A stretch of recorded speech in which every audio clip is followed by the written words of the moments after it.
I really had nothing prepared to say. I knew this was going to be a cool mask and a cool thing to show you all. So we'll just talk more about it, I guess, on I can't see anything to make this work either. Yeah. On Comic Book Canon!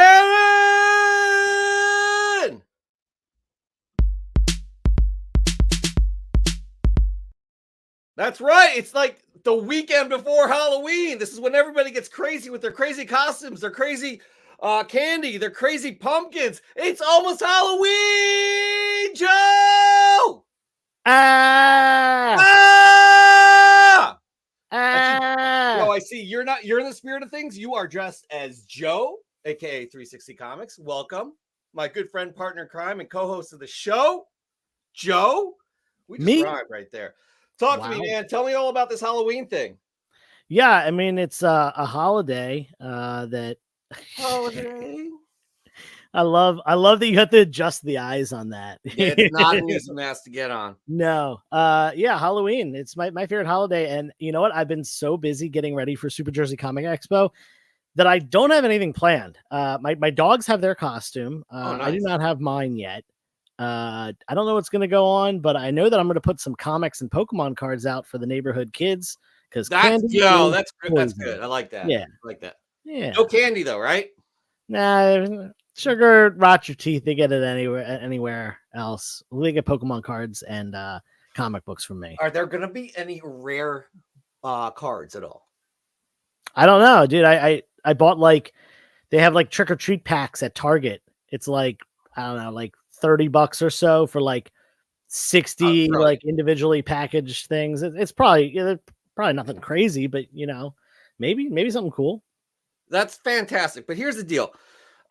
Moving on, because I'm going to be giving out Reese's Pieces, and that's obviously way better than a collectible that you could have sentimental value to and years of fun with, because you'll eat that candy and savor it. I did not get Skittles this year because I heard there's something bad with the red coloring. So just something to keep in mind. Anyways, there's nothing bad with the red coloring. All right, I don't. Whatever. Either way, it doesn't matter because the show isn't about what candy you're giving out, what comic books you're giving out, what you're giving out for Halloween. It's the most boring show Comic Book Canon has ever had in the history of Comic Book Canon. Awful. And Chet wants to say hello. Welcome to the most boring show in history of Comic Book Canon. I know. You're probably thinking, Chet, why are you broadcasting live from a bar? Well, it's simple. I knew this show was going to be so boring that I needed a little something to keep me entertained. So here I am, crushing grape sodas and waiting for this snooze fest to end. Yeah, I mean, he's got a point. I don't have any grape sodas, and it's really hard to drink in this thing. I'm coming undone, guys. Joe, am I allowed to take this off yet? Contractually, you need it on for another minute and 30 seconds. All right, because I'm getting thirsty, and I just don't know how this is going to... Anyways. But do I look cool at least? Yeah, we'll go with that. I hope nobody recognizes me, who I am. Anyways, moving on. We're going to get into this week's news, which is kind of light. Again, kind of boring. Am I right? Let's start off. Boring. Actually, you're excited about this piece right here. I am excited about the first piece. It also could be really bad. So we'll find out. Okay, go for it. Okay, so there is a collab in the works. It's actually been something that has been in the works for a very long time, and it is finally coming to fruition. And that is a collaboration between Marvel Comics and Magic the Gathering. Woo! Yes, the premier world's best card game ever, Magic the Gathering, that I've been playing pretty much my entire life. I've been playing since I was 6 years old. I'm 33 now. So what is that? 27 years of playing Magic the Gathering. Marvel is now doing a crossover set. They've done basically there's been a bunch of sets recently, part of a campaign called Universes Beyond, which is basically printing Magic the Gathering cards that are styled around characters from different fandoms. There was Godzilla, there was Walking Dead, there was Transformers, and most recently there was an entire set of the card game dedicated to Lord of the Rings. And the Lord of the Rings set, in my opinion, was actually really cool. It was very flavorful. It was fun. It didn't seem forced. And I enjoyed drafting it a lot. And I'm a big drafter. For those who don't know, that is a format of Magic the Gathering where you sit around the table with some friends, you open up some packs, and you build decks on the spot. It's just a different aspect to the game. So yeah, I am very, very excited about this because obviously I love Marvel, I love Magic the Gathering, and it is not just going to be a single group of cards or a single set. It's actually going to be multiple sets across the entire year. 2025, I think they said it's going to be, or maybe 2024. I forget, but it's going to be multiple sets that are going to cross over into the Marvel universe. I'm pretty excited about this. I think there's going to be a lot of news in the nerd world about this. A lot of, I think just like how with the Lord of the Rings set, there was that one ring that was extremely valuable and purchased by Post Malone and all that stuff. I think there are probably going to be chase cards in this set that have some sort of high value. Someone, referenced, maybe they'll do an Infinity Gauntlet and that will be the super expensive chase card. I don't know. We'll see.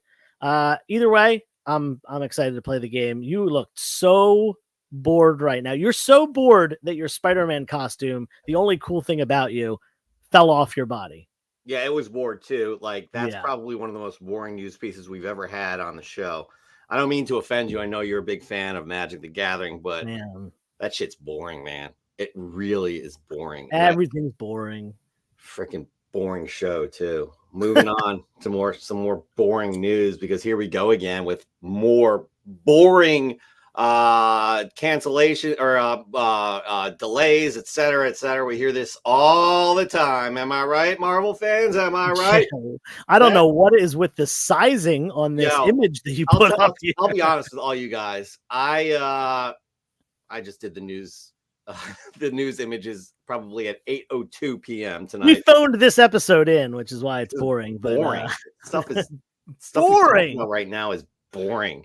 Yeah. But you do have one fan in here that couching and slouching with C Bizzle. I just want to get the Black Panther Magic card. Oh yeah, face card. Okay, but it's Magic the Gathering is boring. Did I sound pretentious saying that? Anyways, moving on. Marvel Studio delays. Have we heard this story before, Joe? Yeah. It just seems like we're getting more and more of these all the time, which it makes sense. They don't want to announce a delay until they have to. Exactly. And so they've been leaking them out, okay, this is delayed. This project's delayed. This one's on hold indefinitely. This one, we pushed it back a month or 6 months or a year. There's going to be delays. There was a pandemic. There was a big downfall in viewership. There were 2 different strikes in different unions, regarding creating of this content. So there are obviously going to continue to be delays. And honestly, I don't think we're going to smooth out and be back on, a regular track for at least another couple years. Maybe 2025. Couple years is correct. Specifically, all of these delays are being pushed back to the latest 2027. I think that's 4 years from now. So here we go. I'm just going to read this off. We got some of these are like, I can deal. Some of them are like, come on, people. What the hell? Right.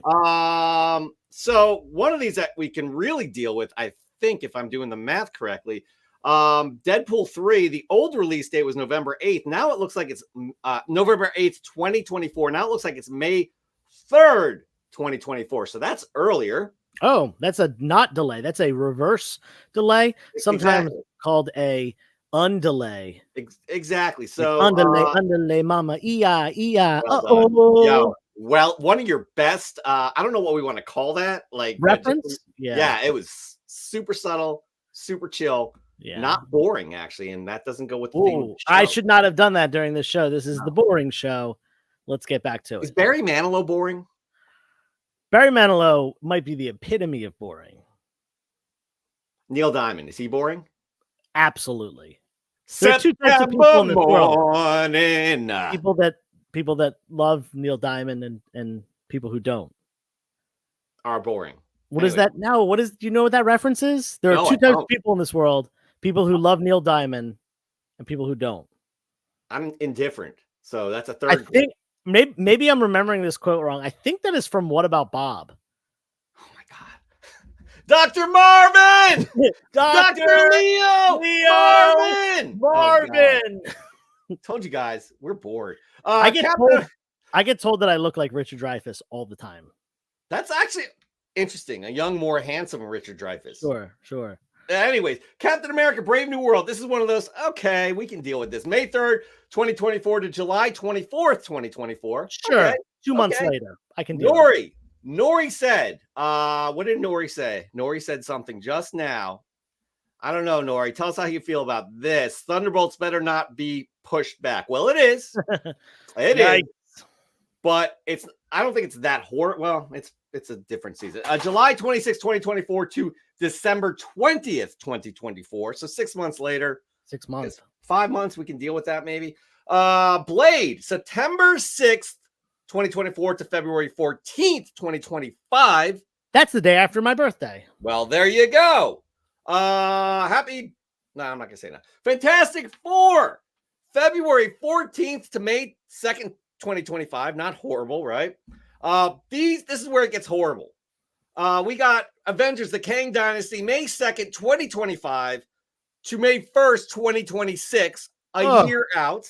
Avengers: Secret Wars, May 1st, 2026 to May 7th, 2027. So, wow. I don't like those. I do not like those. Nori does not like the 5-month delay he's going to have to endure for that Thunderbolts film.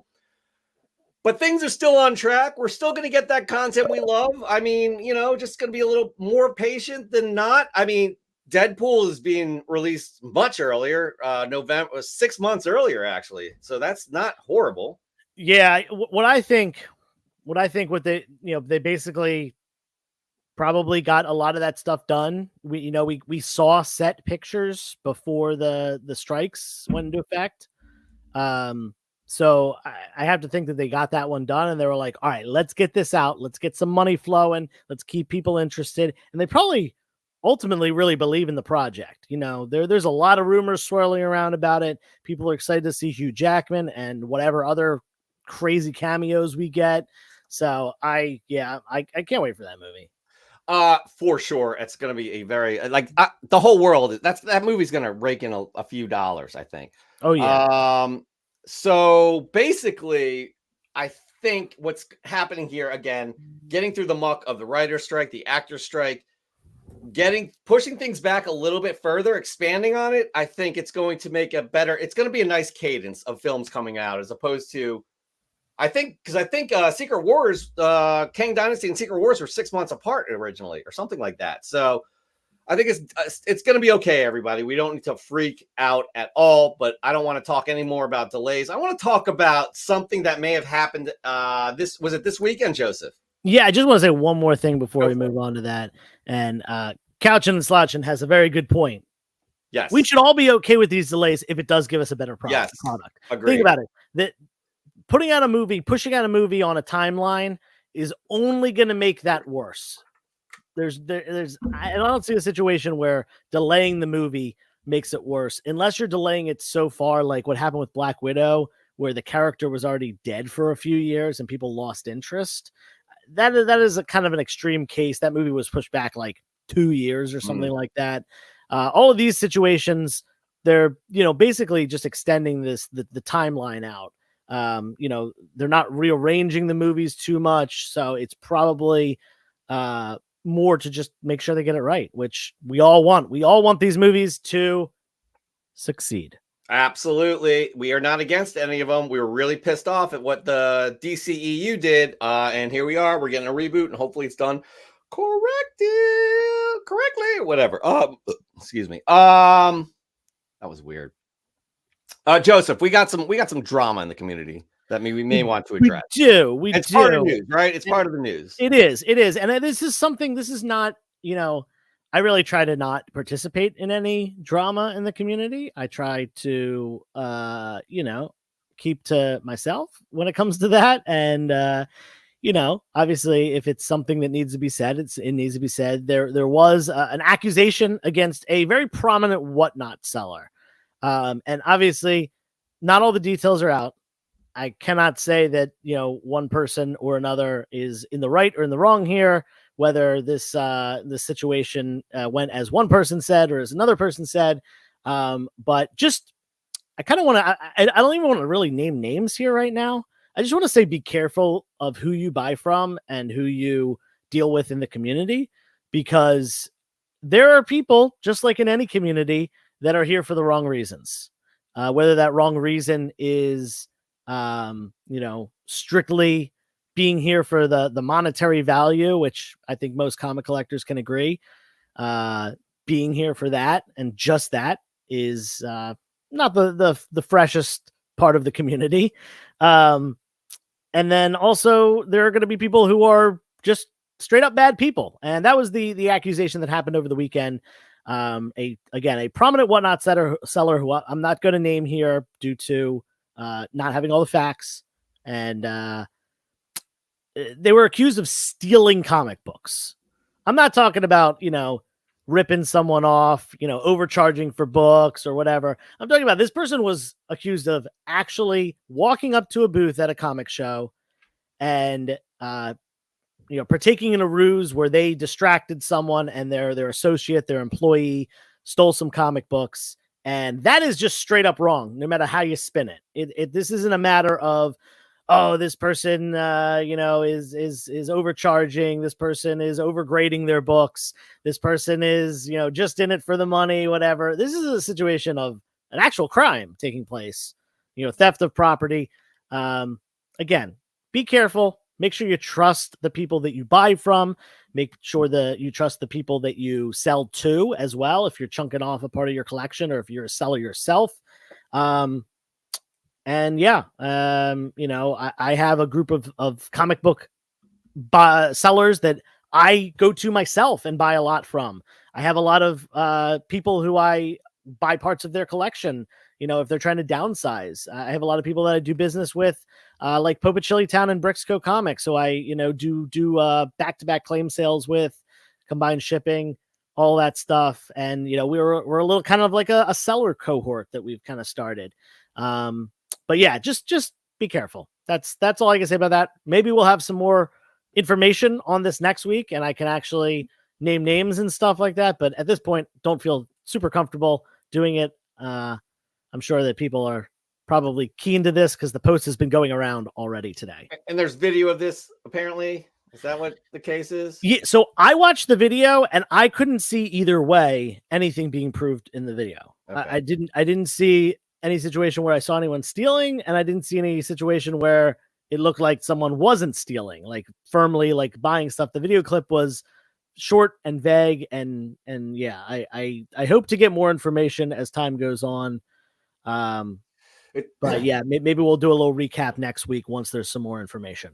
Yeah, it's like you have to have inconclusive evidence to overturn something on the field in the NFL, and that right there doesn't sound like there's inconclusive evidence that this person stole something, and et cetera, et cetera. So, anyways, to be continued, maybe, who knows, or it could be a big, I hate this word, big nothing burger.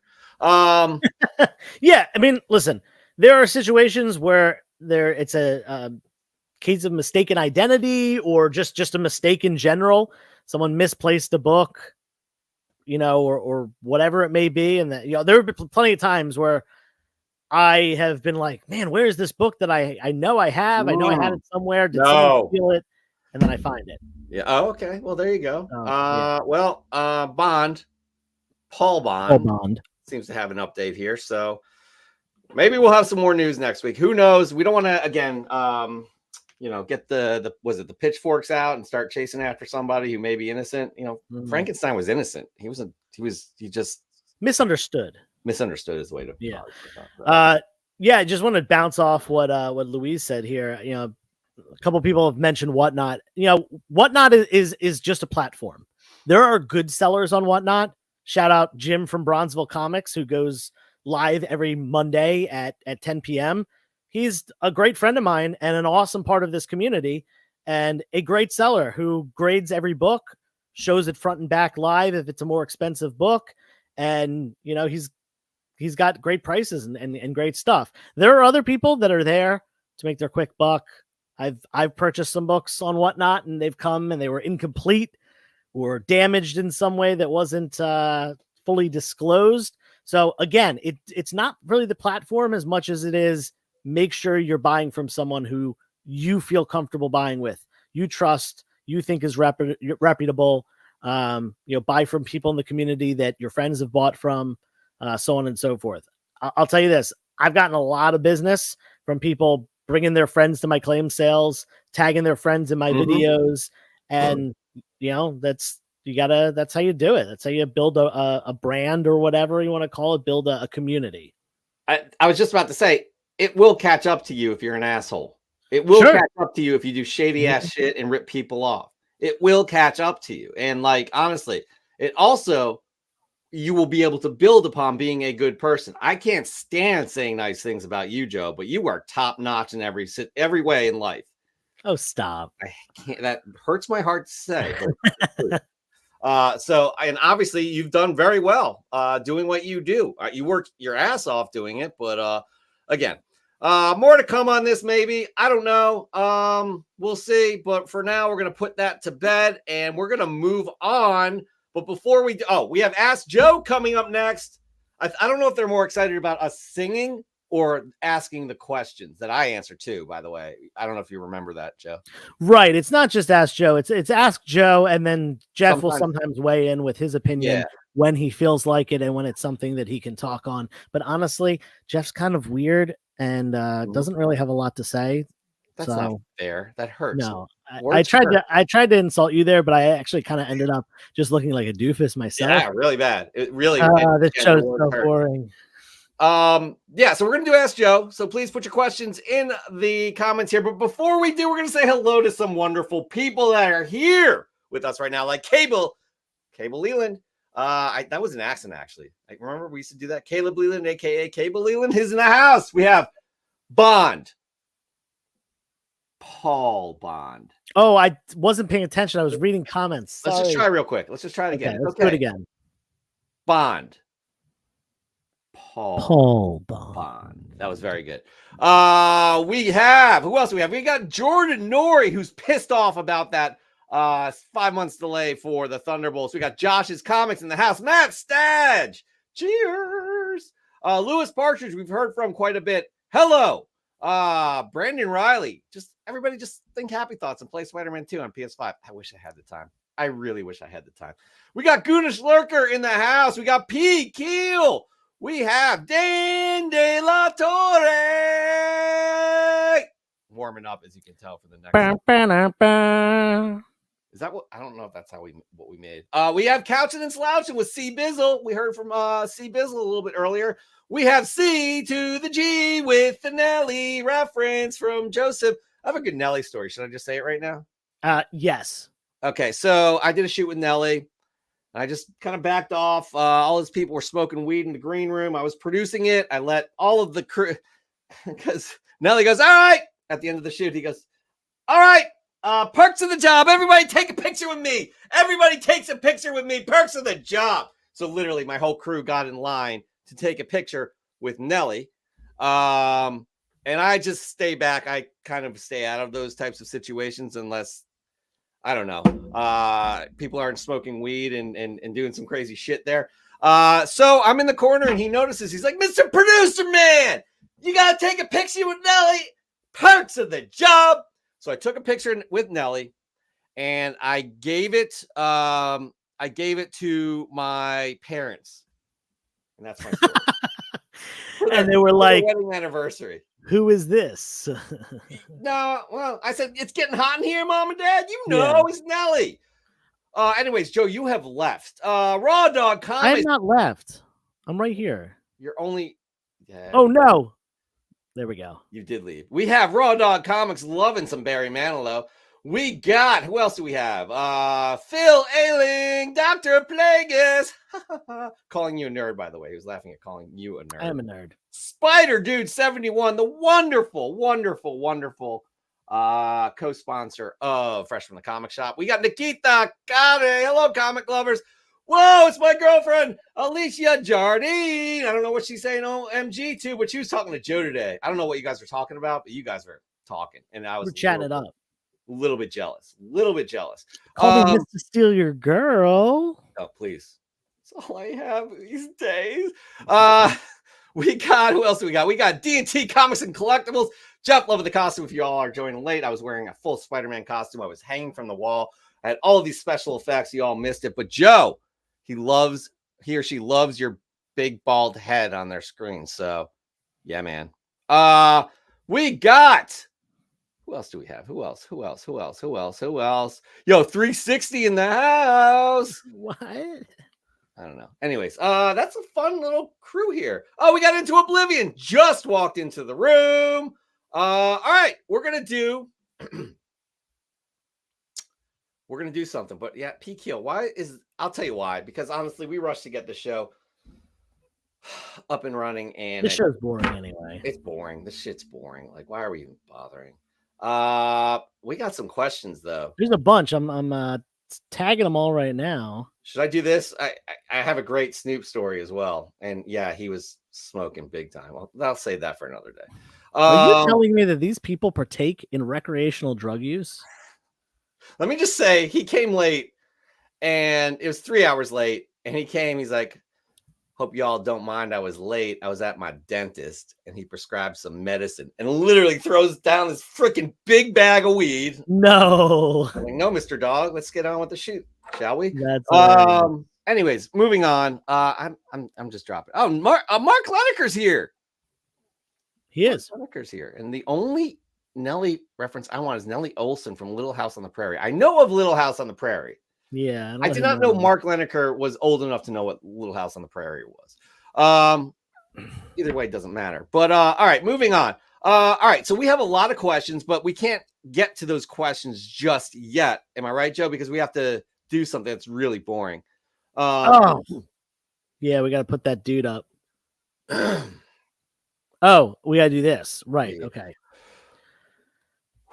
Okay, ready? You better do it the boring way. Ready? Here we Yeah. go. And ask Joe. We don't have motivation to do this. Right, Joe.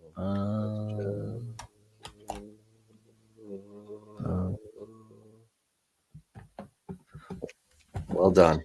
All right, let's get to it. Let's get to it, Joey. Joe, you have starred some questions here that are not boring because our audience isn't boring. We're the boring ones. We're the boring ones. What do you got? Let's go first. I'm going to read it because that's what I do, and I like to participate how and when I can. Question, Joe. Do you believe that Avengers Secret Wars will be the end of the MCU and they will begin a complete reboot and start from scratch afterwards? Joe, what do you think? What are your thoughts? So I know this is a big thing, and this is kind of coming into, you know, the question of like, can the MCU survive without Tony Stark? And my opinion is the MCU is going to be fine without Tony Stark. That movie Secret Wars, even with the delay, is coming out in 2027. We're not even getting the Fantastic Four. Yeah. We're not even getting them in their first appearance in the movies until 2025. So we're only going to have 2 years of Fantastic Four, and we will likely not even have any X-Men characters until at least 2025. Other than, you know, these Fox characters that are coming back for one final show. They may sprinkle them in, though. Like, come on. Right. No. I do think how they do.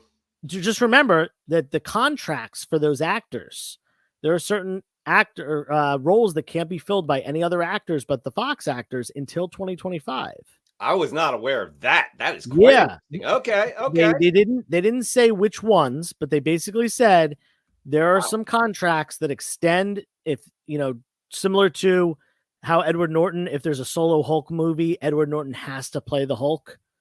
Okay. Just that's why there's been no Mark Ruffalo solo movie. Interesting. Well, there's also the distribution rights were a little weird too. Yeah, I mean it's a similar thing. Universal. So that being said, I think that they can just continue on with the MCU. I don't see a need for a full reboot, more of a soft reboot. Like, okay, the events of Secret Wars happen. We're going to close the multiverse door. We're going to focus on more terrestrial things. The X-Men. Because, yeah, the X-Men go to space. They do cosmic stuff sometimes. But realistically, they're a more, I don't want to call them street level because they're not really street level, but they're Earth level.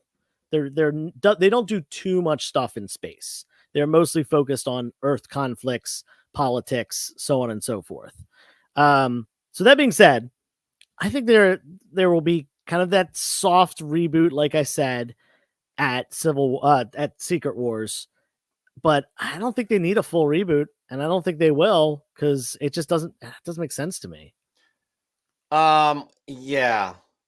This is an interesting question. It's kind of tough, but I do think that there's going to be a reboot of the MCU, and they're going to be able to keep like somebody like Kamala Khan to continue on, but bring in a new Iron Man in some way, a new Tony Stark, right? Yeah. You saw that again with how Miles Morales came from the Ultimate Universe into the 616. So I think we're going to see something similar to that, because I think they're going to want kind of these legacy heroes back, because we're talking about the 20th year anniversary in 2028. So if we're talking Secret Wars 2027, Right. maybe a big reboot in 2028 for the 20-year anniversary of the MCU. It's just speculation. Yeah. There have been a lot of questions, so let's kind of rocket through these today. Yeah, go for it. Let's make sure, we'll go on. Like this question, great question. But I think we covered it. I think it's a time will tell thing. So exactly. It's hard. Let's move on to the next one, and this one's an interesting one. I actually recently had this come up. Joe, how do you assess value on a double cover? Since you can't just easily track sales data for double covers, do you go by a standard percentage on top of current FMV for a single cover? This is a really good question, and I collect double covers.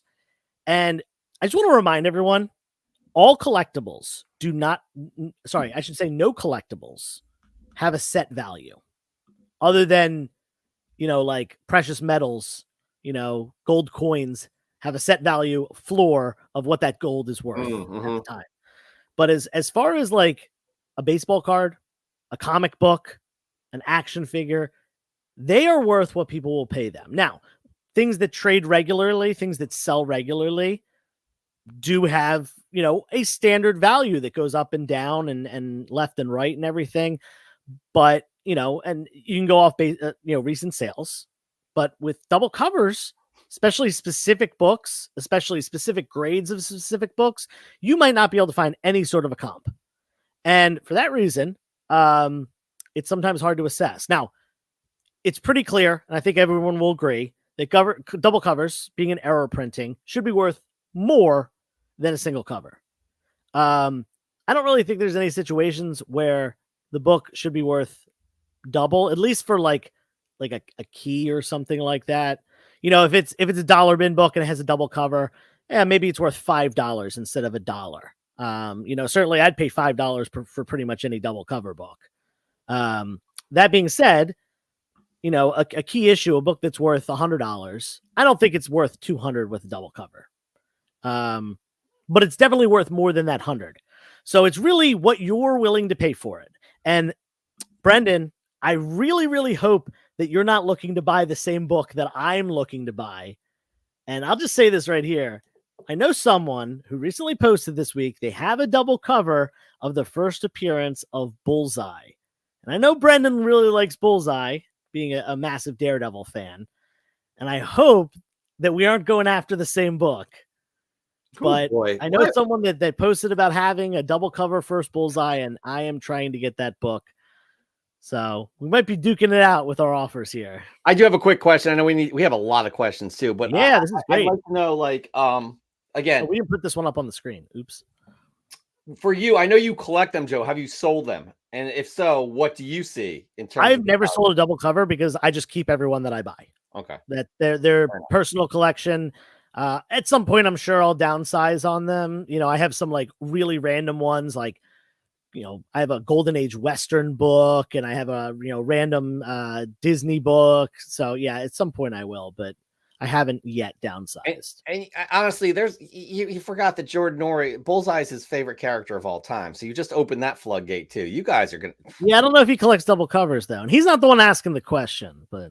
Good point. Oh, very good point. Anyways, moving on. We got Josh's Comics. Ask Joe with BDCF this weekend. What advice would you give to someone going to a comic show on a budget? Should they look for one big book or try to get a few smaller minor keys? All right, let's see. Backdeck Comic Fest. I do want to remind everyone that Backdeck Comic Fest is this weekend. If you live within driving distance of my house in the Philadelphia area, we should have had a little thing, but whatever. I've been very bad at promoting this one, and I got to make some Facebook Marketplace posts this week. But anyway, what advice would you give people going to a comic show on a budget? Should they look for one big book or smaller amount of keys? So that really depends. When I go to a show, I rarely go looking for something specific, looking for one specific book, because when you do that, you kind of put yourself in a hole where either you don't get anything or you overpay on something. Be flexible. Have a list of things that you're looking for. Okay, I got these 3 spec books in mind. I've got this one big key for my personal collection, and I'm trying to fill in the 80s era of my Batman run. Maybe look for stuff like that specifically and try to find the best deals.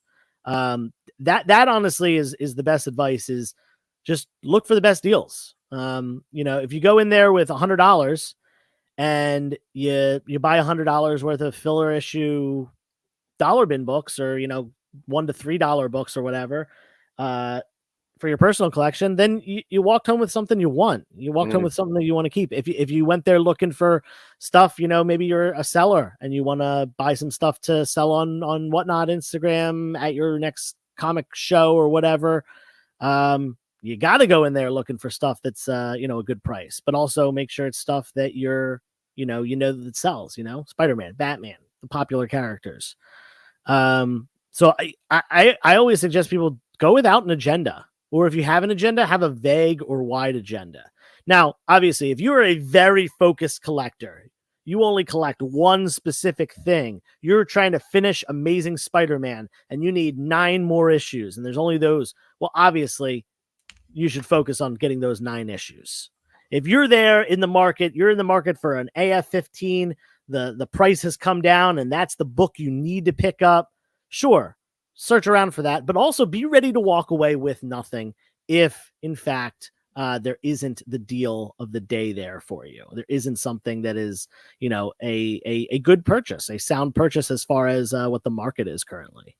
And also another perspective, it's a community event. So rub elbows, have fun with people, because there's a ton of people in the community you all are talking to. We're chatting with, Joe and I get asked for autographs all the time when we're at conventions. The green rooms are fabulous. The food that they do give us and the hotels that they put us up in. But for you peasants, no, I'm just kidding. No, the last one I went to, Joe, was where we first met for the first time.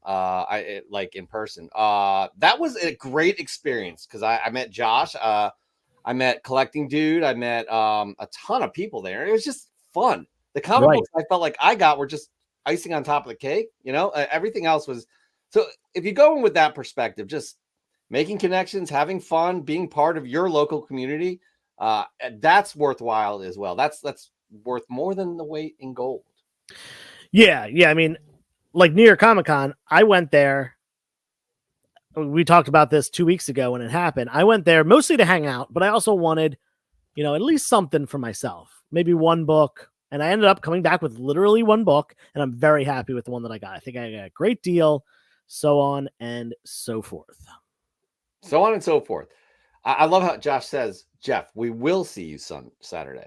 Or I don't know if he was asking a question, but we will. No, we will. We're going to see you Saturday. You're coming over to my house. Right.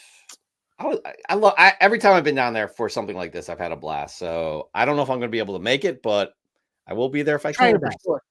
Huh? All right. So the next question, I'm going to move us on to the next question. It's kind of 2 questions because 2 questions were very similar. We have one from Couchin' Slouchin'. What are your thoughts on the new Ultimate Universe titles?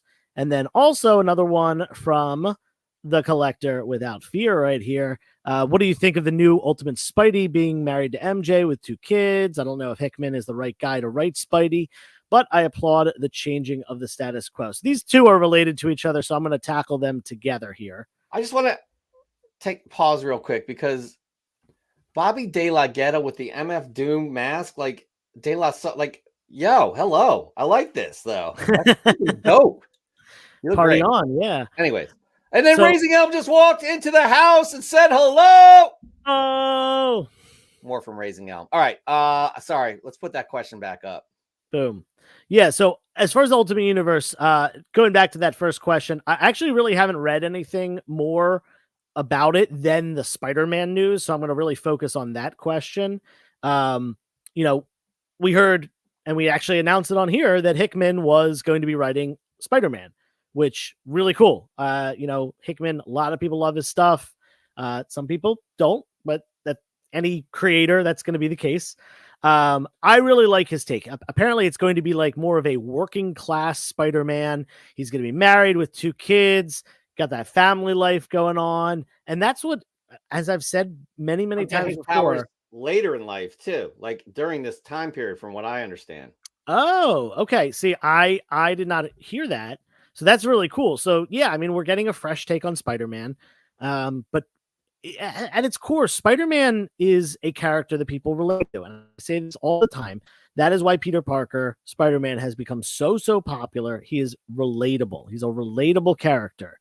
He's a normal guy with normal problems. And whether those, normal guy, normal problems, start at, his teenage years, and we're viewing that part of his life when he gets his powers, or if it's later on, I guess he gets married and has kids and then gains powers. I didn't realize that at first. But yeah, I mean, whatever. It's a fresh take. And if it catches on and it's good, it's good. And if it's not, then it'll get canceled at some point. But let's check it out. The original, a lot of people were mad about that original reboot of the universe with in 2000 of Ultimate Spider-Man, but that ended up being great. That's awesome reading material right there. Yeah, I agree. I'll tell you what, all of us fluctuate in terms of our the times that we get back into the hobby. And one time that brought me back into the hobby was Ultimate Comics, which they basically based the Avengers on with that Nick Fury, and it was excellent. Mark Millar, Brian Hitch, that brought me back to collecting comics again during that time period. So I'm excited for this personally. I like this take on Spider-Man. I'm interested to see what Ultimate Comics #1 is all about this week. Actually, it comes out this week. So we shall see. We shall see. That's all I have to say. Yeah. I'm certainly going to subscribe to the Hickman Spider-Man run. I'm really not subscribing to too much right now because I'm way behind on reading, but that is definitely one that I'm gonna, and I feel like I'm subscribed to. So I'm Amazing Spider-Man, Uncanny Spider-Man, and Spider-Boy, and Ultimate Spider-Man are going to be my subscriptions for 2024. So yeah. But anyway, on to the next question, because we have to get through all these. We have so many today, but fortunately this show's boring, so we don't have much else to talk about. Such a boring. What's next? I'm trying to put this up. There we go. Were you clicking at the same time as me? And I swear to you, I was not sabotaging you. All right. We got a question from Bond. Paul Bond. That was a really good one. That was really good. It was too good because this show's about boring, and that was. It's great when you get up close because I can look at your mouth and see it moving. Well, I think that's our cue. I think we're down. Let's try it again. Bond. Paul Bond. Our timing it's getting better. It is getting better. All right. So anyway, what are your top 3 grails you're after, and what are the top 3 in your collection currently? All right. So this is off the top of my head. I might revisit this at some point in a video or something. I've been saying this for 2.5 years now. I need an ASM 13. Mysterio is my favorite Spider-Man villain, and I do not own an ASM 13 and have never owned an ASM 13. So that is definitely one that I absolutely need. The eternal struggle to get my favorite pre-code horror book. Someday I will own it. Chamber of Chills 19, which is that the woman in the background, the skull hand holding the glass, and you look through the glass, and her face is skeletal when you're looking through the glass. Oh, love that cover. Chamber of Chills 19. That is an absolute all-time grail for me. And then, I mean, this is a pretty basic one, but just X-Men #1. I'm a huge X-Men collector, big X-Men fan. I certainly have other grails that I want more than that, but but like they aren't obtainable. Like I can't. I'm probably never going to own a Batman 1. I'm probably never going to own a Never say Detective never. Comics 27. Never say never. Sure, never say never, but I'm at least unless I start making way more money or the comic market crashes way harder than it ever has. Nonetheless, X-Men 1 is an obtainable book. Chamber of Chills is an obtainable book, and ASM 13 is a very obtainable book. I just need to find it for the right grade, right price. So those are the three. As far as what's in my personal collection, my top three, I want to say, are Detective Comics 68, which I picked up recently in the wild. Second appearance of Two-Face, first cover appearance. Amazing book. Actually, it's literally right here because I was showing it to someone. Wait, where is it? I didn't take it, man. I did not take I hope you didn't. Oh. This is boring. Oh, my God. Stop. Boom. There you go. Ooh la la. Look at that. Ooh la la. That book, my Detective Comics 22, which is pre-Batman, 5 issues before Batman. That's one of my favorites. That's the oldest book I own. And my Amazing Spider-Man number 30 from Steve Ditko's personal collection, which can't be a book that Ditko had in his apartment, sitting there for decades. Really, really cool. So that's my quick answer on that. They might shuffle around from time to time, but those are certainly up there. I'm going to real quick. I don't look at comic books in terms of grails that I have or want, et cetera, et cetera. My main grail, I guess, would be my daughter's first comic book, which I've talked about quite a bit. Oh, Captain Cold Hands. Yeah, no, Sally's, oh, it's a 9.8, by the way. I had to get it top tier. Sally Soap Hands and Lion Girl Mystery of Captain Cold Hands. You're correct about that. So I'm very excited about that. That right there is. I have a question that just came in actually from Alicia Jardine, my girlfriend. She wants to know if we're going to have Battle of the Spouses anytime soon, where we get our spouses on the camera battling it out with their comic knowledge. Where's that question? I don't see that. She hit me up on the side. But basically what's happening is let's ask the viewers. Do you guys want to see our spouses battle each other and the winner claims the prize of the spouse that knows the most? Most about comic books? Yeah, I mean, we'll make them a cool belt, I'm sure, right? We definitely will make a belt. Yeah. So maybe it'll be. Anyways, let us know what you think in the comments. Moving on. There's the next one from Nukes Comics. This is a great question. Yeah. Do you think there's enough diversity in the comic industry? Who should we know about? This is a two-part question, really, because are we talking about diversity within the comics, or are we talking about diversity in comic creators? Because they're two. It's two different questions. True. Listen, as a white man, I don't know if I am the right person to ask this question. Yeah. As far as I see, there's a lot of diversity in the comics now, which is awesome. Even more so. There certainly was a huge injection of it in the 70s and moving forward. In the 70s, we got a lot of prominent characters that were not white, a lot of prominent women characters as well. And yeah, throughout the years, we've had characters come out as gay and trans and all sorts of different things. And yeah, I mean, comics should reflect the real world, and we have diversity in the real world. And I think we are certainly seeing an ample amount of it in comic books now, which is awesome.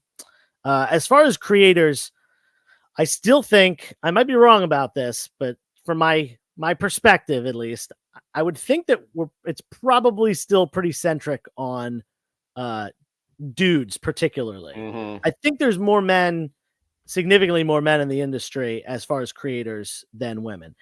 Again, I haven't looked at the numbers. I might be wrong about that. And I think a lot of that has to do with it being, more of traditionally a hobby that guys have been into, the action, the superheroes and stuff like that.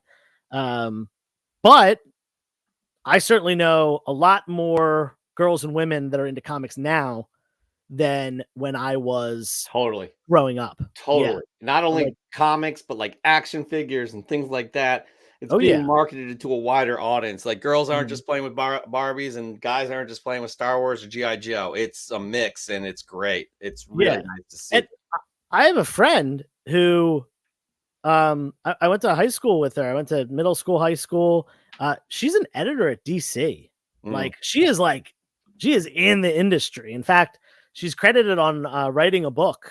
I think she has writing credits on 1 or 2 DC books, and I think she has another one coming out, if I remember correctly. So, yeah, I mean, love to see that. Love to see, diversity in both in the comics and in the creator space as well. I will say, yeah, again, as 2 white males, we're not going to be like, yeah, everything's fine now. It's Right. so much more diverse. That's what I'm saying. Like, I don't know. We can't come from other people's perspective or pain, right? Or what they've dealt with, their experiences. I feel like, though, I have encountered diverse stories recently, and I cannot remember the title, but this series was excellent. It was a mini series about 2 years ago about, I think it was Al Capone's doctor. It was a black man, I guess, in the 20s that was not allowed into med school. It was a true story. Was not allowed into med school, but studied to be a doctor. And he was Al Capone's doctor, and he felt like he sold his soul because of that. It was really, I have to look at this. If anybody in the comments can remember this series, it was outstanding, and I feel so bad, but it was a true story, and it was really, really just wow. You just put yourself in that person's shoes where he wants to practice medicine, and the only way he could do it is with this horrible person who runs this horrible organization. So, anyways, and I do have an update. My girlfriend is up for the challenge. Ooh, okay. She said differently, but she means definitely. Definitely, yeah. She's Typo. definitely up Okay. for the challenge. So, all right. You guys keep egg her on some more. She may change her mind. Tell her you're gonna hold her to that. All right, moving on. Sorry. Yes, no, it's all good. All good. This is a boring episode. Oh, wait, hold on a second. What? We haven't said go Birds once. I wanted to keep that. Go Birds! Go Birds! 7-1, everybody. But it helps us out with what happened with the Phillies earlier in the week. But Dallas next week. I just want to say, I saw a meme, and it was the scene where Thanos throws Gamora over the cliff to get the Soul Stone, and it said like sometimes sacrifices have to be made, and they replaced Thanos with the Eagles logo, and they replaced Gamora with the Phillies logo. Okay, yeah, that's sorry, little Warner. Yeah, every time every time that the Phillies have made it to a World Series, the Eagles have lost in a Super Bowl or something like that. Actually, it happened a couple times. So it happened in last year, and I think it may have happened in the early 80s. Anyways, moving on. Shadow Doctor is the name of the series, by the way. It was Shadow Doctor. Yes. Absolutely. And I'm not sure why somebody's saying sorry to Alicia, but I think she's going to win, guys. Put your money on Alicia. Anyways, let's talk more. Dr. Plagueis says, as a left coaster, which right coast Comic Con would you recommend me to attend in 2024 for the best autographs and chance to meet some of the East Side comic fam? Which right coast Comic Con? Okay, so some people have answered. Oh, you're a left coast. Okay, I was like, I'm not a left coaster. So okay, I was confused too. Gotcha. So you're asking which. I see what you're saying. That's okay. So in my opinion, the best Comic-Con, if you are a comic book collector and you want autographs from the creators, you want to buy comic books, Baltimore Comic-Con. Baltimore Comic-Con is the best one. New York is great, but it is so focused on cosplay and pop culture. Like 60% of the people there are in cosplay. And I mentioned this last week.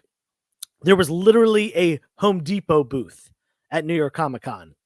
Like, and a Ryobi Tools booth at Comic-Con. Oh my God. It is no longer a Comic-Con. It is a pop culture and other things con.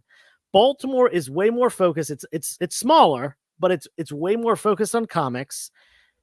The creators, the big name creators. I think Chris Claremont was there this year. Frank Miller. Was Neil Gaiman there this year? Someone, I forget who. a couple of the big name British people. But yeah, people come from all over. Baltimore Comic-Con is, as a comic collector, my favorite. Terrificon's great. New York Comic-Con's great. But Baltimore Comic-Con, that's my favorite bigger con of the year. We have an update to some people who want to comment on the show. I'm lagging because the show is so boring. That was our goal. So thank you. Thank you very much for that. There we go. Okay, moving on. Serge Henderson's in the house. What's happening, Serge? Woo! Serge, I still have to send this to you. At some point, I'm gonna take this off. I haven't replaced it yet.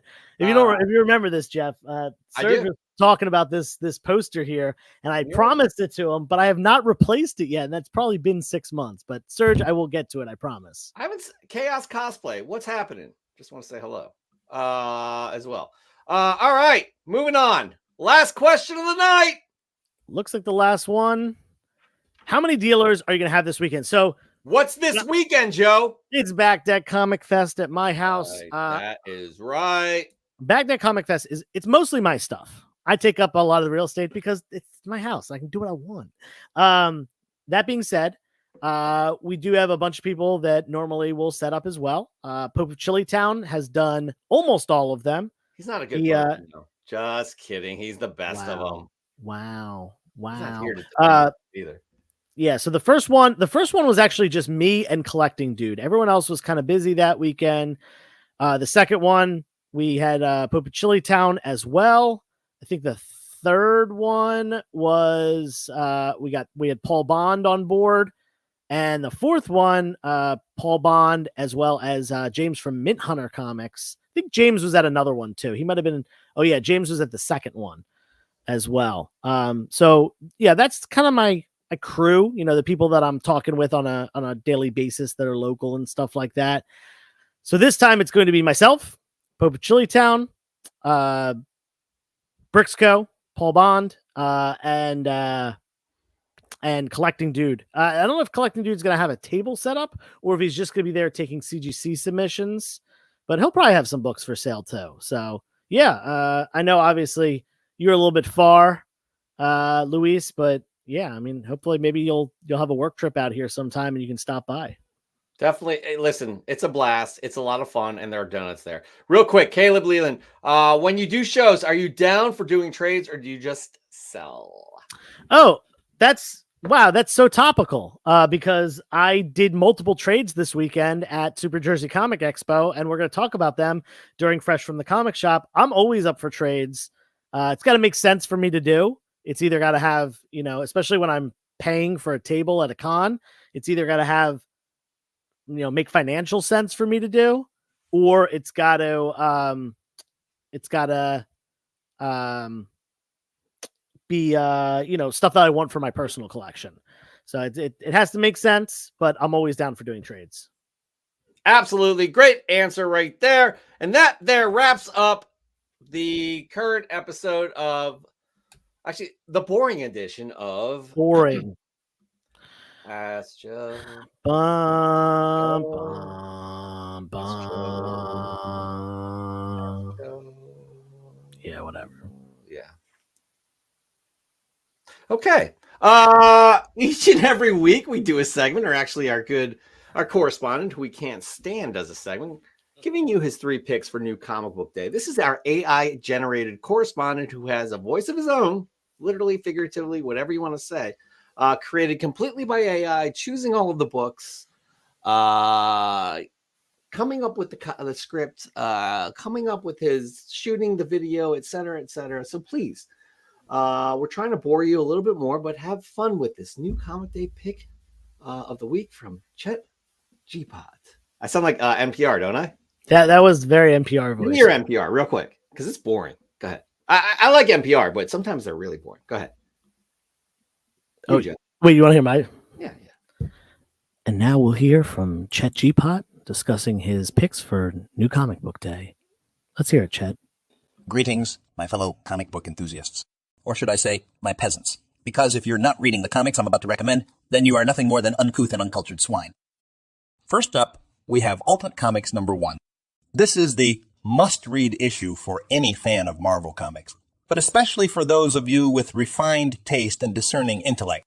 Writer Jonathan Hickman and artist Stefano Caselli have crafted a masterpiece that will redefine the ultimate universe and leave you breathless. Next, we have Spider-Boy #1. This new series from Marvel is sure to please fans of all ages, but especially those of you who can appreciate true quality.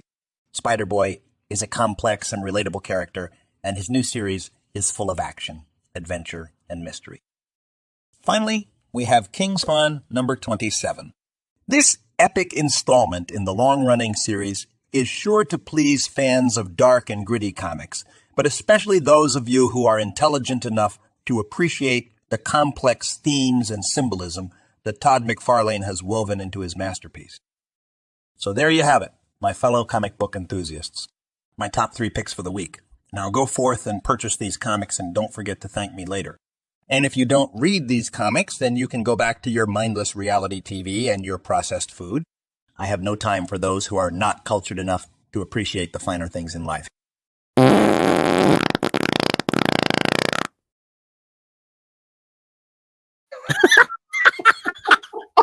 Yo, that just so everyone knows, Jeff texted me during that segment and said, "You're gonna love the very end." So I'm sitting here like, okay, what's going on at the very end? And obviously we just saw. I did not, by the way, I very rarely know anything that Chet is going to say before the show.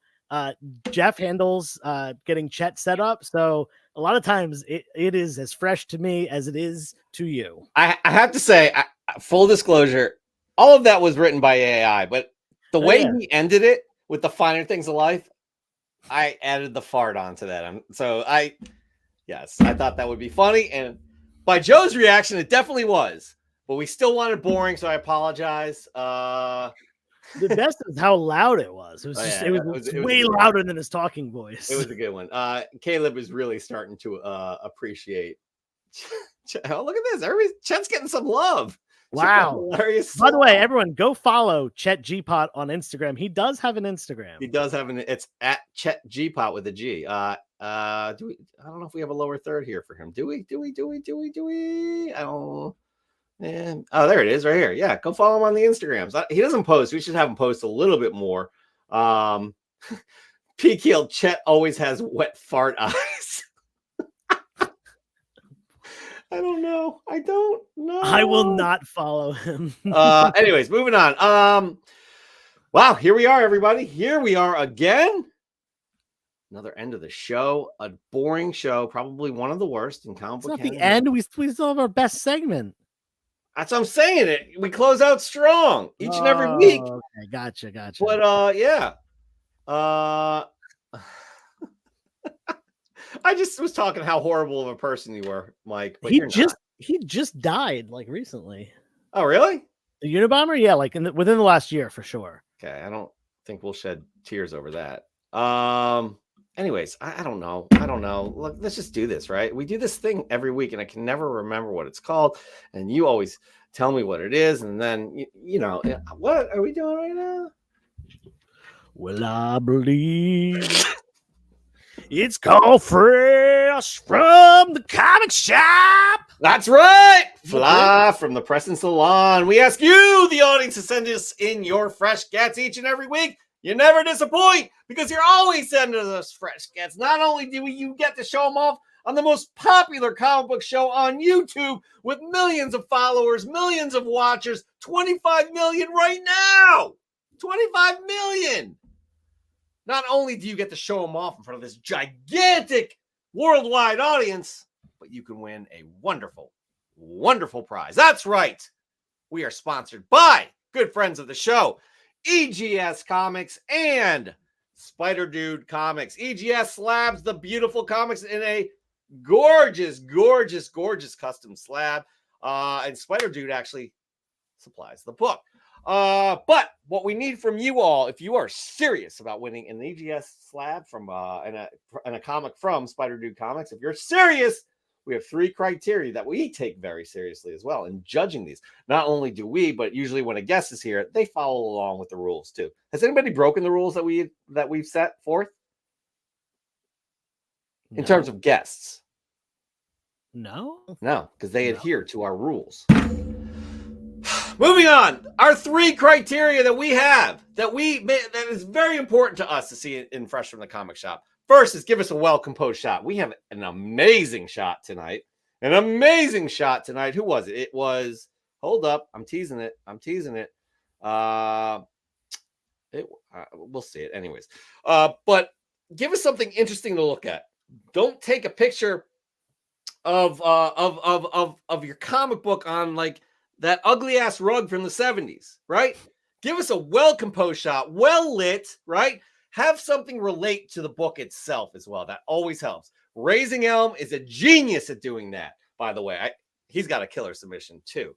But Raising Elm does a fantastic job, so take notes from them. 2, give us something unique, right? Unique doesn't mean how much money? $30,000, right? $30,000. No, unique means something we've never seen before. That could be an original piece of art that's drawn on one of those sketchbooks, or it could be something that Mark Leneker sends in and you're like, holy shit, I've never seen that before. That's unique. And 3rd, tug at our heartstrings. Stories go a long way with us. Let us know what this book means to you. What history do you have with this book? That's right. I said, was your dad an astronaut and you gave him the book, like your lucky comic book to go into space with, but he was in one of those capsules and he came down to Earth and splashed down and forgot the book? Oh, God. The book? I thought we were going way darker. No. I was not going to do that. And it flooded a little bit and it washed down into the sea and your dad just lost the damn book. He's an astronaut. You're proud of him, but he lost the book in the ocean. And then you become 35 years old and you're a professional and you saved up enough money to buy that book again. That's a good story right there. Tell us what this book means to you. And with that, we're just going to get right into it, Joseph. Are you good? Are you good with that? I'm okay with it. Yeah. We got to be more boring. Sorry, guys. Yeah. It's all right. Yeah. Oh, yes. By the way, yes. Post on Instagram. Use the hashtag FFTCS. Tag Comic Book Canon in the picture. We got a message from somebody saying that they forgot to tag us, and there's really not much we could do when we're live because this is a machine. This is a behemoth to put the show on each and every week. So, yeah. And John, that rug was my grandmother's. Okay. All right. I wasn't going to call you out by name, but there you go. Moving on. By the way, I forgot to do this. Look at this. EGS Comics, one of our great sponsors. Save 5% off your EGS order using the code Canon5. Optional custom labels. That's right, people. You do not see that in any other grading service from them. Free graders notes, fast turnaround times, EGScomicsgrading.com. We also have SpiderDudeComics.com. Just to give you a little hint, guys, I'm to blame. I have been so busy, and I apologize.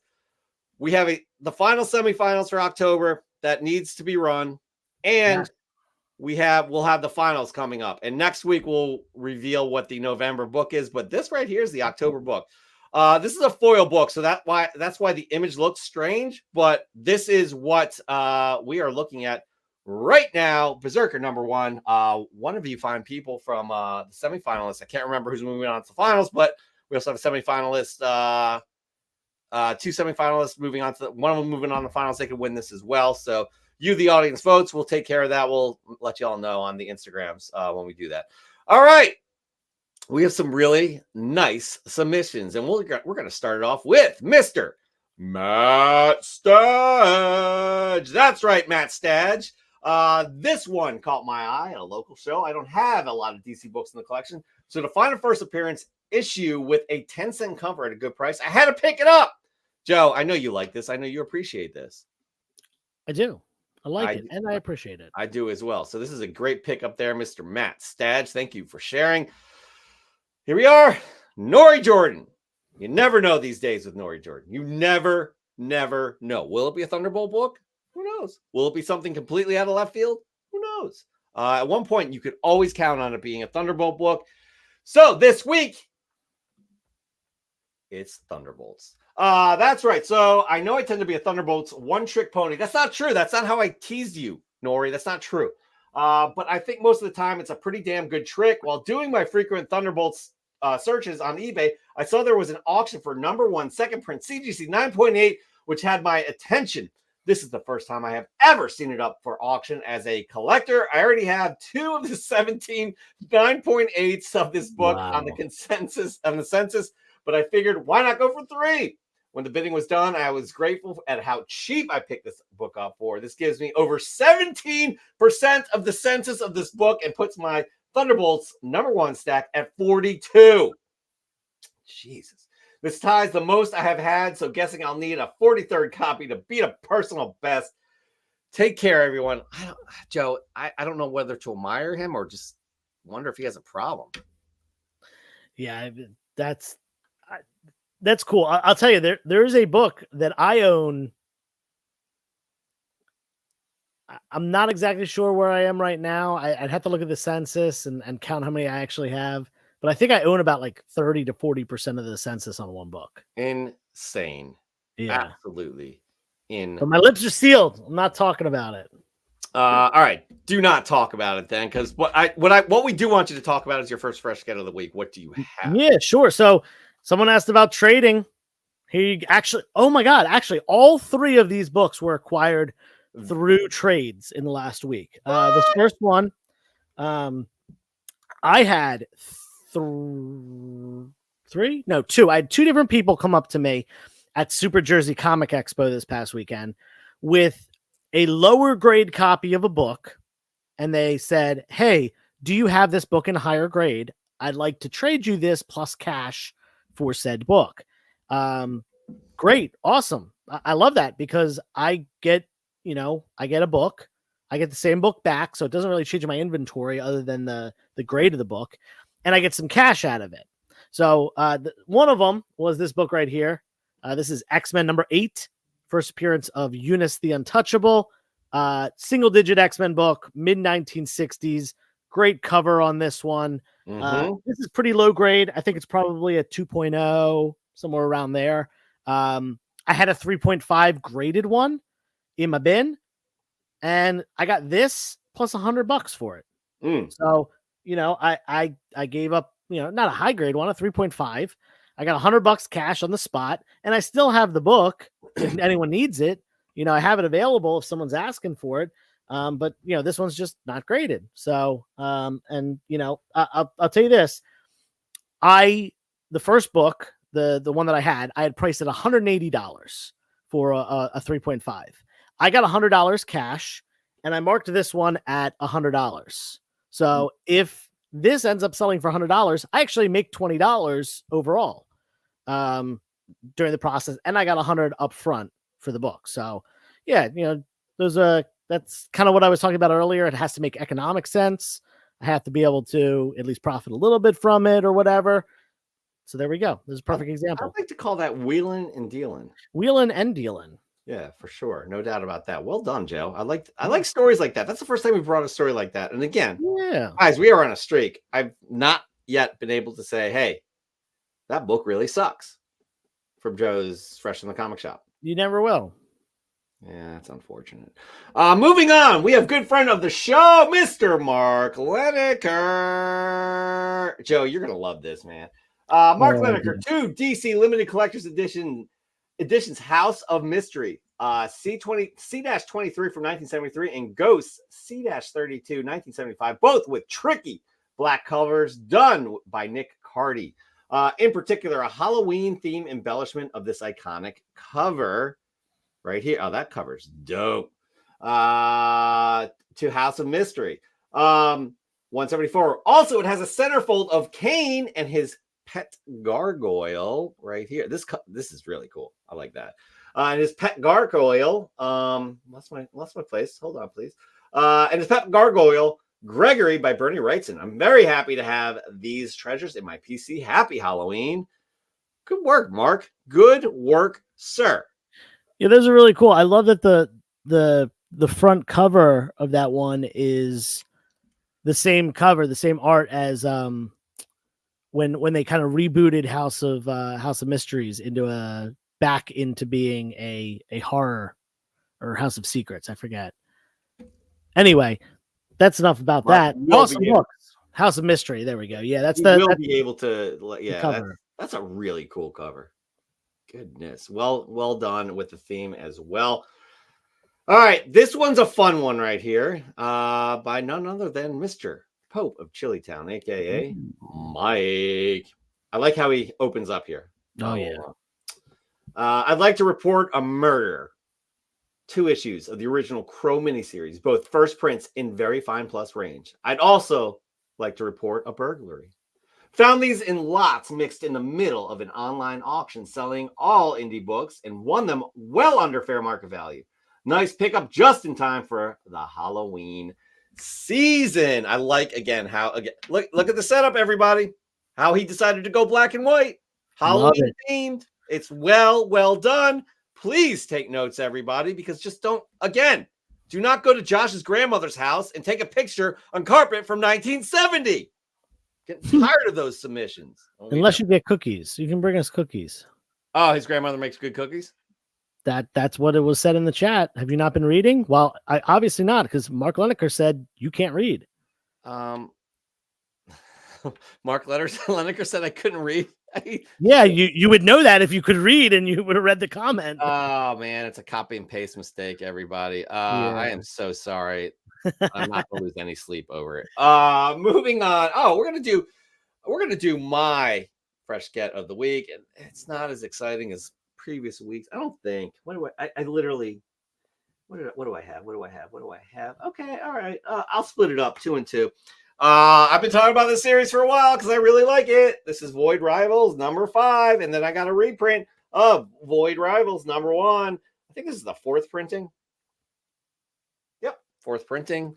Very cool. This series, and especially the Transformer series that it ties into, really enjoying it quite a bit. I have to read 5 still, but that is one of the books that I read almost immediately as soon as I get them. So I'm very happy. C to the G agrees. All right. Oops. Chris Journo was invited to work at Whatnot, but he said no. Interesting. Anyways, moving on. What do we have? Yep, Nukes is digging Void Rivals as well. Y'all agree. Like, we all agree. It's a really good read. Moving on, this is the one I was talking about. C to the G. Right here, everybody. This right here. When we're talking about a well-composed shot, Joseph, how about this? Oh, wow. Look at that perspective, as we like to call it. One iconic cover with varying perspectives. Well done, C to the G. This was the era when I jumped into comics, and probably most of you as well. It was the time of the artists, with bold new styles taking over action-heavy panels and those 2-page splash layouts that kept us all engaged. All the while, writers and stories took a back seat. That's kind of true. The best-selling comics of all time would have been different if the overall narrative had maintained its course. If Claremont had not left, his story would have come full circle in Ultimate X-Men 300, where Xavier would have sacrificed himself versus the Shadow King, thus passing the torch to Magneto to lead the school and the X-Men. If that happened, the rosters between the X-Men, the 2 X-Men titles would have been different. The 2 teams would have been balanced rather than being an artist preference. Marvel Girl, Storm, Beast, Wolverine, and Gambit would have led the new book. Would the new title sold millions, or just be another X title? It's just another perspective, or does it just disappear into the vanishing point? On the right, Alex Ross variants, X-Men 25, Dark X-Men number 1, Uncanny Avengers number 4, and X-Men number 26. Center is Paolo Rivera variant, X-Men 27. Very well done. C to the G, I do believe, has been a winner in a previous Fresh from the Comic Shop, but that it doesn't stop you all from coming up with cool perspectives, right? Yeah, that was cool because it had, it was a great shot, really cool shot. Love the mirroring sides, the book in the center, and it also had a lot of great information. Yep. Stuff that there were a couple things in there that I didn't know.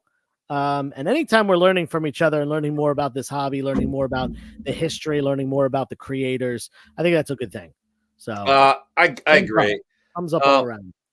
That's very well said. It's important again that we share in this industry, because it's really it's a special place. I'm not gonna get sentimental or start crying right now, but it truly is. We've mentioned that before. All right, moving on. We got Scruffy Comics 69.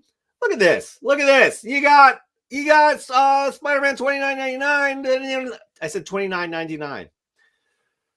Oh boy, Miguel O'Hara is holding up his own book, is basically what I wanted to say. We all know what this is, so no need to explain. But for me, this book means a lot. As a kid, I had this book, but no one told me that comic books were collectibles, so it got destroyed over time. But this past weekend, I was at a local con and I found it for only $5. Wow. And then I was leaving. When I was leaving, I won the toy in the raffle. That's outstanding. That is outstanding right there. Right there. Again, Joe, what did we say about having this book previously in the collection and then boom, getting it again when you're an adult? Yeah, something astronauts. Yeah, his dad was probably an astronaut and lost it when the ship or the capsule landed in the water. It got a little bit of water in there and it kind of floated out before they picked it up with the helicopter. And Joe, what's your second fresh get of the week? What is that? Your second fresh get of the week? No, it's just Magic the Gathering card. Oh, it's so boring. It's so boring. Get out of here. Second it was fresh just sitting here on the desk, so I figured I'd show it off. All right, so second fresh get of the week. Shout out to one of our viewers. I think I saw his name earlier. I don't know if he's still in here, but Dr. Plagueis. Shout out to Dr. Plagueis because him and I did a trade this week. He messaged me and said, he was telling me about a collection that he bought, and there was some Silver Age ASM. And I said, hey, any Silver Age ASM, I'm always looking for it. Send it my way. I'll keep what I want to keep. I'll sell whatever, just let me know. And sure enough, he had some cool books. And also over the same weekend, he messaged me and said, hey, I saw you got a Tomb of Dracula 10. Hiccups. I want that book. And I said, okay, let's make a trade. So we did. We agreed on a price, essentially a cash price, in addition to the Spider-Man books, because they weren't as much as the Tomb of Dracula 10. But this is my favorite one that I got. And I think it is probably an upgrade to my personal collection copy. This is a pretty decent mid-grade looking copy. The one that I have is a little bit lower than this. Amazing Spider-Man 59. And I love this cover. First cover appearance of Mary Jane. Love it, with Spider-Man backstage fighting off some crooks. Mary Jane dancing on stage. I love it. John Romita, absolutely awesome. And funny thing is, Dr. Plagueis made stickers for our good friend Paul Bond, aka Brixco Comics. And there was one of these. He put one of them on. I guess he was testing them out, and he put one on this book. So yeah, got that in a trade. Awesome stuff. That's really cool with the sticker too. And Bond. Paul Bond loves that sticker as well. Great, man. That is good stuff. I think and the leaked Brixco decal. Yep. Yeah, we actually when I got this in the mail, Paul had not received them from Dr. Plagueis yet. I got this before he got his shipment. So I got this. I took a picture of it and I put it in our group chat. And I said, yo, check this out. It's got a Brixco thing. And he's like, where did you get that? I was like, I got it at Brave New Worlds. Did you sell them comics or something? He was like, I haven't even gotten them yet. Oh my God. That's and then I got I love that shady stuff. Yeah. I love it. Love it. Oh, good work. All right, moving on. This is a bit of a story from the man you know as Raising Elm, aka Justin. Here we go. Again, I gotta do it justice in the way. Anyways, let's hope I can do it justice. Hello. Fancy seeing my fellow nerdlets here on Earth 212. By the way, you notice the Wade 212 in the back? Absolutely. Yeah. Brilliant. Otherwise known as the Beardverse. I go by Beardpool now. Shh. This is way cooler than that time Loki changed my sweet Poonin to that couch bouncing Tom Cruise. Everyone here is a walking chia pet with big, beautiful, bushy beards, dogs, cats, babies, mamas, baby mamas. Yeah, I'm sorry, Miss Jackson. No, I'm for real. That's so good. Maybe it's for Halloween, you old bag of toffee. No, that's it. Inner voice number 1, because inner voice number 2 told me it had something to do with Brillo pads and our shiny BFF Colossus. Yo, Jeff, do us a favor and take that giant Eagles foam finger and swipe left. Boom. Look at that. Here we see Justin putting some maximum effort into a Fresh from the Comic Shop submission for the best damn YouTube show in the multiverse, Comic Book Canon, which has over 1 million subscribers. Well, it's way more than 1 million, right, Joe? I mean, it's got to be like 25 to 50 million, I'd say. Justin might begin like, howdy, comic fam. I like Deadpool because he was battle cancer, F cancer, blah, blah, blah. And like Deadpool, I have a mouth on me. Where is Michael Scott when you need a zinger? I have to admit, the mofo got Justin. I mean, the FOMO got him. But come on, look at this book. It has a fantastic first appearance. That's cough, cough.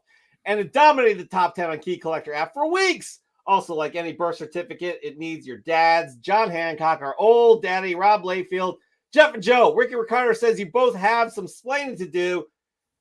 Desliza hacia la izquierda, por favor, jefe. Swipe left, please, Jeff. Boom. Anyway, which way but loose? I'm going to sit here on Earth 212 and wait out the SAG after strike.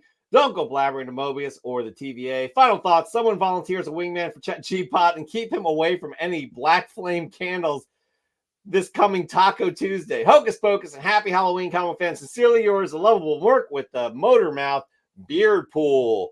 Shh.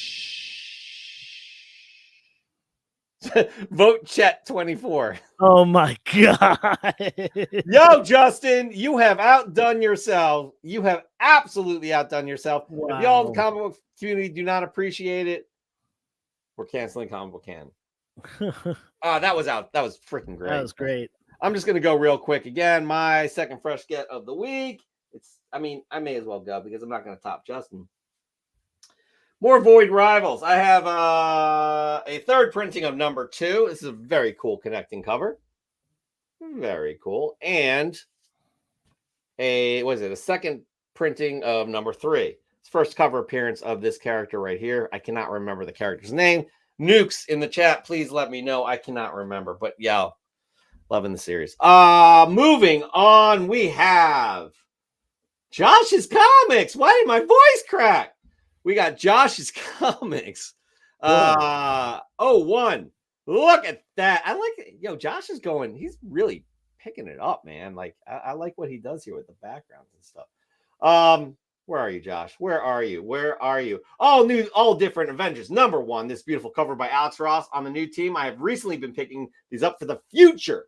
One of my future runs on Avengers, and I hope to see them one day on the big screen. Here's my fresh from the comic shop for this week. I mean, you got Kamala, you got Vision, you got Sam Wilson, Captain America, you got What's-Her-Face, Thor. What else do we have there? I don't know. But yeah, that's great right there. Josh. Vision and Miles and Miles, there we go. Nova, yeah. Is this an Alex Ross cover? It is, yeah. Has to be Alex Ross. This is a book that I 2 years, maybe even more than 2 years ago, I was picking out of dollar bins because we knew Sam Wilson was going to eventually be Cap. We knew Kamala Khan was going to be coming.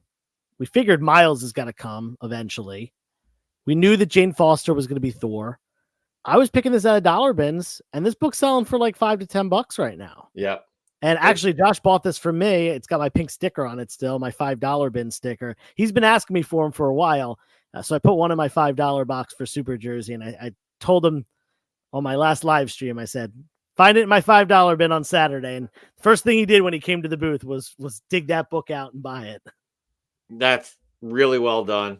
Josh, kudos to you. Joseph, why don't we just let's hold off. Actually, let's hold off. Okay. I'm just trying to do the math here. Because we got Shoujo Robo Comics. And there is a comic book that they are very excited about. It's here. Kaiju number 8, volume 8. At last, it's not the last volume, of course, just fun for the volume number to match the title. I love this series so much. An anime is coming in the spring, and I hope that means merch because these mechs need something to fight. Also, baby wants a Kikaru Shinomiya figure. It's me. I'm a baby. Yeah, Shoujo Robo. I am so sorry. I butchered the crap out of that, but That was sweet. I'm not super familiar with this or Neither am anything I. like kaiju related or anime. It just it's not my forte. But this looks very cool. That's a really cool cover. Yeah, I'm not into anime as much either. I mean, I respect it. I think it's it's definitely it's an amazing genre, and it's spawned some amazing characters too. However, I'm not familiar. Shoujo Robo, if you're in the chat still, tell us why it's so special to you. All right, Joseph, your third and fresh get of the week.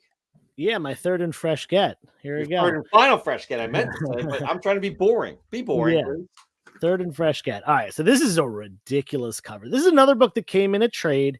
Guy from Jersey. I've actually met him in person. He's bought from me a bunch, and he actually came over one time to pick it up. He came by with a couple of books, and he wanted a couple things from me, and he said, "Hey, you want to do a trade?" And I said, all right, let's do it. This is the Detective Comics number 143. So we're talking about Golden Age, early. This is early. Actually, this would have been late 40s. So we're talking old. Look at this cover. This dude is about to smoke Batman and Robin from his pipe. Oh my God. This is the Pied Piper of Peril, as it says on the front cover. Yeah, I mean, wow. Not much more to say than that. Golden Age Batman, something that I love to get my hands on anytime I can. Very cool book. That is such a cool cover too. Yeah, the Pied Piper of Peril here. Interesting. So funky, just chilling in this pipe, and he's about to light it, and Batman's like, "No, bro, don't light us, bro." Yeah, I'm sure that would not pass in the Comics Code Authority. Yeah, I don't think they would allow for that. Dude smoking crack. Okay, here we go. Hold on, everyone was saying this is the first appearance of David Letterman. Everyone was saying that at the show. Yeah, that's and Nukes just said it now. We were joking about that at the show, that it looks like David Letterman. And I'm glad someone else thinks that that is hilarious. Or Willem Dafoe, apparently. Yeah. Yeah. I see both of them. Kind of he's like a Dafoe, like if Willem Dafoe was a symbiote and invaded the body of David Letterman, that's the character that comes out of it. Yes, I like Josh's right here comment. Due to smoking justice. That's well done. All right, so our final audience submission of the week. We're ending on a strong note here. The Collector Without Fear. Ooh, Brendan. Oh, Jesus. Wow. Talk about a well-composed shot, everybody. Talk about a shot that has something relating to the book. So well done. Let me read this to you. Fresh from the comic shop this week, we have What If Dark Moon Knight from 2023. The 1 in 50 incentive variant cover by David Mack. I think it's just David Mack, but it also has Kabuki here. Growing up in the 80s and 90s, the What If line felt like Doctor Strange casting a spell. What if an iconic character or storyline went another way, like the Phoenix living or Spidey keeping the black suit? You got a glimpse into how a single decision made by the writers could completely alter the trajectory of not only your favorite characters, but maybe even large swaths of the entire Marvel Comics universe. Sometimes you're glad they made this choice they did. Other times you wished on Odin's beard that the What If storyline was canon. Either way, that's so true. That's so true. Either way, they were a source of countless hours of debate with your friends, and that's why I love them. This What If Dark Moon Knight brings me back to my childhood, and any comic that does that, any comic that does is doing its job and doing it well. Very well said. Very well done. Brendan, that is outstanding. Kudos to you for closing out the week. I'm going to give you my last fresh get of the week. It's kind of timely in terms of what we have going on this week, what we have coming out this week. Chet mentioned it actually as well. That is, I got another copy. Midtown was having a sale. I was like, shit, why not? $15. I got another. I heard this is gold on the market. So I'm excited, Joe. You and I have both said we're very excited to learn more about this character, see what the series is all about. Yeah. Comes out this week. I'm absolutely picking it up and going to read it. It's going to the top of my pile because I'm intrigued. I like the idea of, again, this is a Sentry type story where people have forgotten who this character is. And I want to see where this goes. Yeah. I'm listen, I'll be picking that up on Wednesday for sure. Yep. Because that's the day of New Comic Book Day. All right, Joe. We have a decision to make, and it's down to 2 for me. So three of them stood out to me. I mean, 3 stood out, but only for me, 3 stood out, but only 2 are eligible. And I'm gonna get. What do you want? Okay. Maybe one's not eligible. So I'll say this, and I think we're probably both gonna agree. Raising Elm definitely stood out. Yeah, ridiculous. Yep, Justin. Just the amount of time put into that, not just with multiple pictures, but also lining the pictures up with the text. Yep, telling you to swipe, go to the next one. Like so cool. He's got the chimichanga there. Yeah. Unique, definitely unique. Very well unique. Done in every which way. Well composed shot, tugs at the heartstrings. Because man, this really was for us. Like that's awesome. Yeah, references to our show. Very cool. Very cool. Talks about beating cancer too, and So yeah. Anyways, that one stood out. What else is on your list? That's eligible. I'm going to give you an ineligible one that I thought was absolutely outstanding, and that's C to the G. I mean, very cool way to shoot this. Perspective is what C to the G kind of focuses on here. And I thought that was so well done. I really, really enjoyed that. So yeah, that's one, but that's not eligible because C to the G has won this year. Yeah, that was one that definitely stood out to me. I wasn't going to mention that one. What's another one of yours that's eligible? This is only the top 2 for me. Collector Without Fear. Yeah. Okay. So this was on my list as well. I'm leaning hard towards one person though, like one, not an additional one of those 2. Yes. So I will say, and maybe this is just me being a massive fan of The Crow, but I loved Mike's. Okay. Town. Right. Not only was it a cool shot, like obviously quick filter to make it black and white, but I think this looks great in black and white. Mm-hmm. Cool setup with all the Halloween-y stuff. I love that the puns in the beginning of the text. There's been a murder. Yeah, so good. Two Crow books. And he'd like to report a robbery as well. Right. Yeah, I thought that was great. Those 3 were the ones that stood out to me that are eligible. You're leaning towards one. I think I'm leaning towards the same one because we've never seen anything like this before. Never.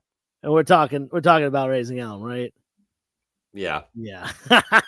Raising Elm, you're moving on to the first November semifinals. Congratulations. No idea how we're going to post this to vote because there's so much put into here and we don't want to miss out on anything. But man, congratulations. You are moving on. Wow. We did it, Joe. The most boring show in the history of comic book. So boring. I think I fell asleep one time when you were talking because I fell asleep for you as well. I do that almost. You can't just say the same insult. No, I do it almost every week though. I seriously you're copying me because you've seen me fall asleep and you have to wake me up. But with the little buzzer you've put in my temple right here. But here's the deal. It's we're trying to be more outside the box, more fun, and trying to get engaging ways for people to come join and watch. Did not know what to say for the show this week, so we're going to continue to have stupid, crazy, fun ideas. Please like and subscribe us if you haven't already, though. We would really appreciate that because the more people... And send us some on the hunts. Yeah, we want this to take off a little bit. Oh, hell, man, what's wrong with you, Art? Dr. Plagueis, you promised us one. You know what? We've also promised, Joe, that we're going to have a different image here that's going to have us on the... right. I know Josh took one yesterday at Super Jersey, and I just don't think he had time to get it together. But yeah, please send us a video of you on the hunt. Remember, 1 minute or less, no copyrighted music. DM. You on the hunt for, send it to us in the Yes. DM. This isn't a post one like fresh from the comic shop. And yeah, just you on the hunt. It can be at a local comic shop, it can be at a flea market, a yard sale, it could be at a convention, whatever you want to do. Just you on the hunt for comic books. If you want to go in the woods and take a shovel and dig holes until you find comic books and take videos of that, we will post it on here. I promise. We will definitely. You might not find any comics. You might waste a lot of time. We will definitely do that. You'll be jacked at the end of that. Josh did send it in. I saw I was scrambling. Oh, Jeff.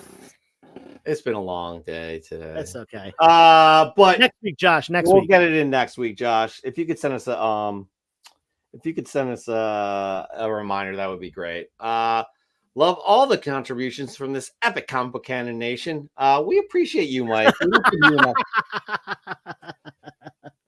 enough. Thanks, Mike. That's a good one. But yeah, we truly do appreciate all of you fine people for making our week and talking about one of the many things that we love in life here, and that's comic books and everything associated with it. We again don't do the show just to talk to each other, although I have fun talking to you. I hate to say it and hate to admit it. You're blushing. You're so blushing. But again, it takes us away from the reality, certain things we're dealing with in life. Hanging out, talking about comic books for a couple hours, bringing on new guests, new people. I talk shit like this every week, sentimental shit, but it's the truth. It's the absolute truth. Unless somebody's a Cowboys fan, where in that case, it's Cowboy week. So let's see what we got coming up on Sunday. How about those 7-1 birds? Joseph, final words for this week, please. Go Birds. No. Yeah. That's just fine, remember that this community is open to everyone, unless you're being a bad person in the community. And if you are, and you are a negative aspect of the community, a plague on the community, whatever it may be, it's okay to call those people out. It's okay to hold them accountable. We want to foster a healthy community. Just like I said in the beginning, when you're buying comics, make sure you're buying from someone reputable. You don't want to be giving your money to someone who is going to be taking advantage, or even worse, doing something illegal. And that being said, find your community locally as well. I mean, there are comic book stores probably within X number of minutes from everyone's house. You know, might be 2 minutes, it might be 45 minutes, but there's probably a comic book store in a reasonable driving distance that you can go to. You can meet people, put together an event, a little mini con, whatever it may be, something like Back Deck Comic Fest, and just continue to foster the positive aspects of that community. That's so well said. And I can't say anything better than that. Creating community. That's what it's about. We are all family. Love you all. We'll see you next week, 8 p.m. Eastern time, 5 p.m. Pacific. Until then, please be good to yourself and be good to others. Peace.